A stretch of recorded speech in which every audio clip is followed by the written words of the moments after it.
રાજ્યમાં ન્યાય શ્રુતિ પ્રોજેક્ટથી પોલીસની કામગીરીનું ભારણ ઘટ્યું છે। ન્યાય શ્રુતિ પ્રોજેક્ટ દ્વારા કેદીઓની જેલમાંથી જ કોર્ટમાં જુબાની થઈ શકશે। ગુજરાતમાં જેલમાંથી જુબાની અને સુનાવણીનું પ્રમાણ વધ્યું છે।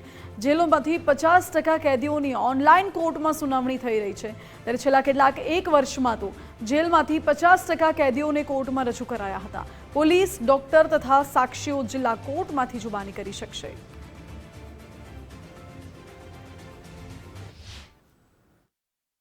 1 જુલાઈ 2024થી સમગ્ર દેશમાં 3 નવા કાયદાઓને અમલમાં મૂકવામાં આવ્યું છે અને એ કાયદાનું જે એમ્ફેસિસ છે એ છે ટેકનોલોજીનો મહત્તમ ઉપયોગ।